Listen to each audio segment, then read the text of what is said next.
बाबा साहब के संविधान को नहीं मानते, बल्कि वो लोग आरएसएस के एजेंडा को लागू करना चाहते हैं संविधान की जगह पर। इस 17 महीने में 5 लाख लोगों को सरकारी नौकरी हम लोगों ने दिलाया और आज तक देश में कहीं भी इतनी बड़ी संख्या में बहाली नहीं निकली, नौकरी नहीं मिली, जहां बिहार सरकार में, महागठबंधन की सरकार में 17 महीनों में मिला।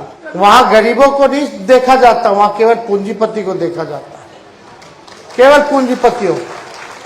मोदी जी के राज में गरीब गरीब होता जा रहा है, अमीर अमीर होता जा रहा है। जाति आधारित गणना से ये पता चला कि भाई कौन लोग दिहाड़ी मजदूर है, कौन लोग नाला साफ करता है, कौन लोग ठेला धोता है, कौन लोग भूमिहीन है, किसको पक्का मकान नहीं है, किसके घर में नौकरी नहीं है, ये सारा बना। और हम लोगों ने प्रोग्राम बना लिया था कि ये आंकड़ा हमारे पास आ गया है, इतने गरीब हैं, इन सब के लिए हम लोगों ने इतने बेरोजगार हैं, कौन जाति में कौन गरीब है, ये सारा निकल गया कि जिस परिवार में नौकरी नहीं है उसको परिवार को 2 लाख रुपए हम लोग देंगे पूरे बिहार में। जिसको अपना जमीन नहीं है उसको 1 लाख रुपया देंगे ताकि अपना जमीन खरीद सके। घर बनाने के लिए अगर पैसा नहीं है तो 1,20,000 रुपया देंगे ताकि वो अपना मकान जो है कम से कम पक्का का बना ले। इस काम में हम लोग लगे हुए थे, लेकिन चाचा जी पलट गए। रविदास चेतना मंच द्वारा जब भी कार्यक्रम आयोजित होता है, आप लोग हमको न्योता भेजते हैं, सम्मान देते हैं, इसके लिए भी मंच को हम धन्यवाद देना चाहेंगे। और हम लोग तो शिरोमणि रविदास जी के विचारधारा को मानने वाले लोग हैं और सभी लोगों को उनकी दी हुई शिक्षा को ग्रहण करना चाहिए। खासतौर पे आज के दिनों में बहुत ही प्रासंगिक है। सभी लोगों को उनके बताए हुए रास्ते पे चलना चाहिए। आज का दौर जहां संविधान खतरे में है, लोकतंत्र खतरे में है, जहां गरीबों की नहीं सुनी जा रही है, किसानों की नहीं सुनी जा रही है, मजदूरों की नहीं सुनी जा रही है, गरीबी मिटाने की बात नहीं की जा रही है,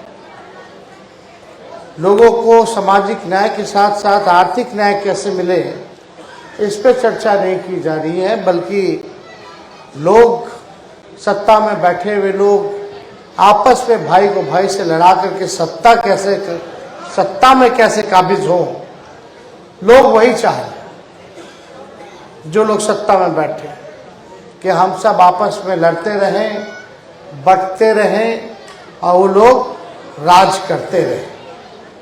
तो खास तौर पे मेरा मानना है कि देश का सबसे अगर कोई पवित्र किताब है तो वो संविधान का किताब है। और देश जो है संविधान से चलता है, लेकिन संविधान की आड़ में आजकल लोग संविधान को ही खत्म करना चाहते हैं। वो लोग बाबा साहब के संविधान को नहीं मानते, बल्कि वो लोग आरएसएस के एजेंडा को लागू करना चाहते हैं संविधान की जगह पर। लेकिन हम सब लोग एकजुट हैं और संविधान को बचाने के लिए, लोकतंत्र को बचाने के लिए जो कुर्बानी देनी पड़ेगी वो हम लोग तैयार हैं। लगातार आप लोगों की मांग रही थी, पिछले बार भी हम लोग आए थे, अभी 17 महीने मौका मिला सेवा करने का, तो हम लोगों की कोशिश थी कि जो मुद्दे की बात हो उसको हम लोग लागू करें। सबसे बड़ा दुश्मन क्या है? लोग पढ़ लेते हैं, लिख लेते हैं, डिग्री मिल जाता है, लेकिन नौकरी नहीं मिल पाती। और समाज में अगर सबसे बड़ा दुश्मन है तो बेरोजगारी है। और परिवार में किसी एक व्यक्ति को भी अगर नौकरी मिलती है तो पूरा परिवार खुश रहता है, सुखी रहता है, किसी बात की चिंता नहीं रहती है। लेकिन अगर बेटा पढ़ लिया लिख लिया या बेटी पढ़ लिए लिख ली है, नौकरी नहीं है, तो इससे लोगों को घर में चिंता रहती है कि भाई घर कैसे चलेगा, आगे पीढ़ी कैसे बढ़ेगी, क्या सिक्योरिटी है। इसलिए 2020 में हम लोगों का ऐलान था कि बिहार सरकार में जितने रिक्त पद हैं उसको हम लोग भरेंगे, और हमने ये प्रण लिया था कि एक मौका अगर मुख्यमंत्री बनेंगे तो 10 लाख लोगों को सरकारी नौकरी हम देंगे।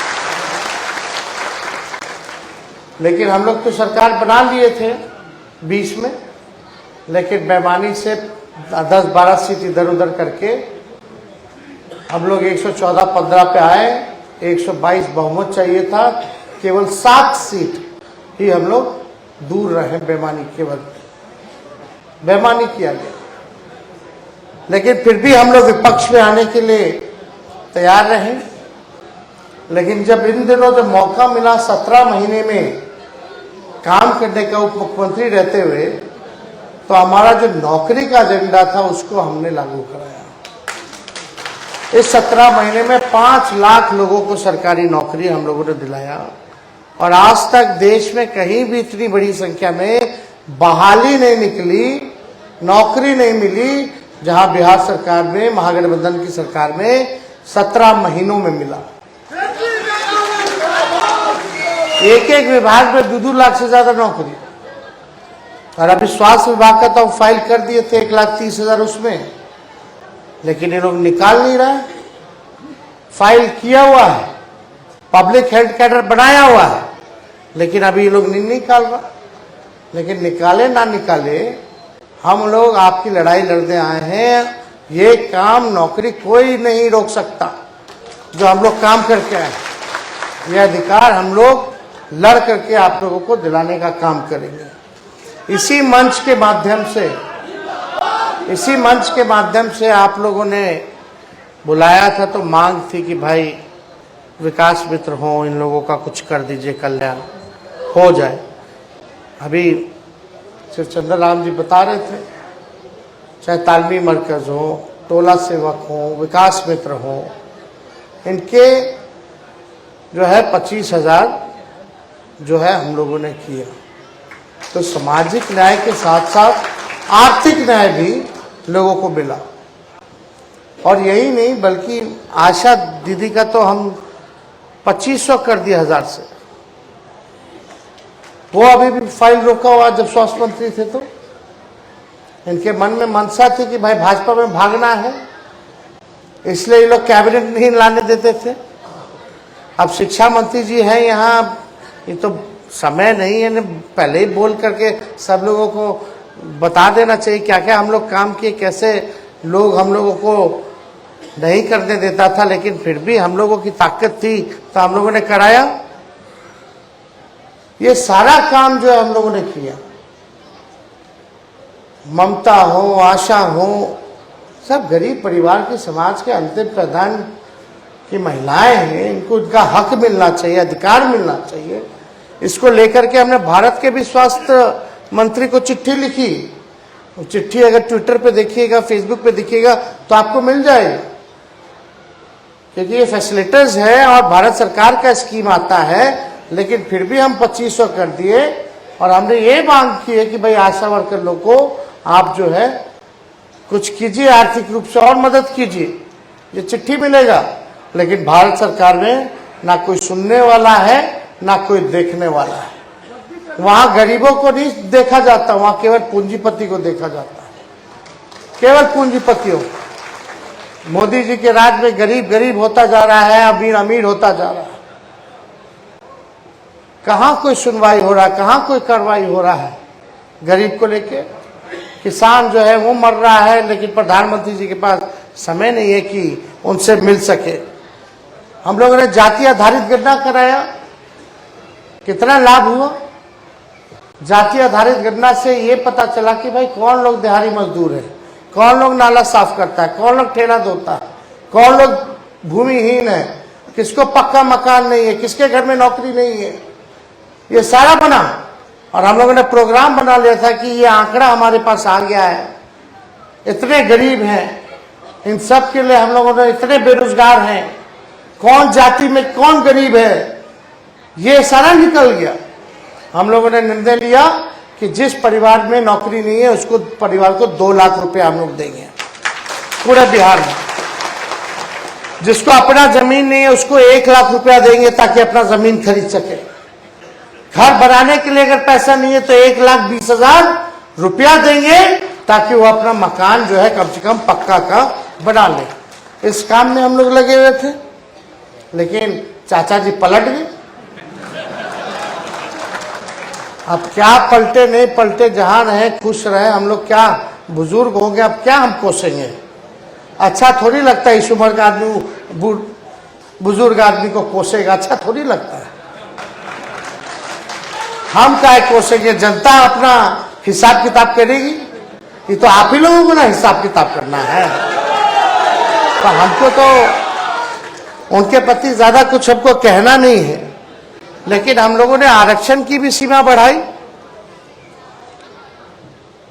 क्योंकि जब आंकड़ा सामने आया जाति आधारित गणना के बाद, तो उसमें आप लोगों का भी आंकड़ा जो है वो बढ़ा, दलितों का, महादलितों का भी बढ़ा, आदिवासियों का भी बढ़ा। तो उसी हिसाब से हम लोगों ने आरक्षण की सीमा को भी बढ़ाने का काम किया,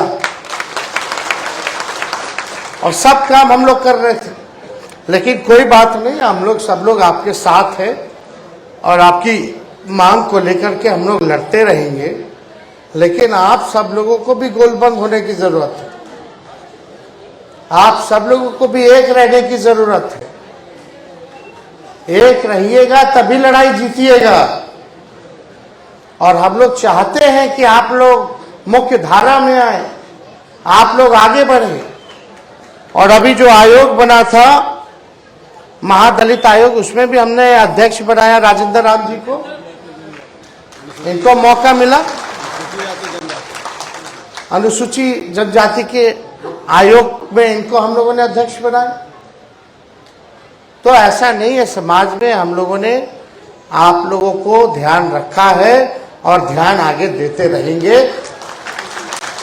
आप लोगों का सम्मान बढ़े, इसको हम लोग हमेशा ध्यान में रखें। तो ज़्यादा कुछ हम ना कहते हुए आप सब लोगों को बधाई देते हैं। और कई हमारे विधायक हैं यहाँ, कई हमारे पूर्व विधायक हैं, कई नेता लोग हैं जिनको बोलना था बोल नहीं पाए, सारा समय हमको दिया है। इसके लिए भी उन सभी लोगों को हम दिल से धन्यवाद देते हैं। अब सब लोगों, कहीं भी होता कोई कार्यक्रम होता है, हम अपने लोगों को यही बोलते हैं, जाओ गरीबों के बीच जाओ, जाओ दलितों में जाओ, जाओ अति पिछड़ों में जाओ, जाओ आदिवासियों में जाओ, उनके दुख सुख का भागीदार बनो, उनको जोड़ो, उनको आगे बढ़ाओ। कोई कार्यक्रम होता है या रैली होती है, रैला होता है, जनसभा होती है, या हम पूरा बिहार 3500 किलोमीटर रोड से घूमे 10 दिनों के अंदर, उसमें भी यही हम लोगों ने संदेश दिया है कि आप लोगों को आगे बढ़ाना है, आप लोगों को जोड़ना है। यही काम में हम लोग लगे हुए हैं। तो यही काम में अब हम सब लोग जो है लगे, और बड़ी ताकतों से हम लोगों को लड़ना है।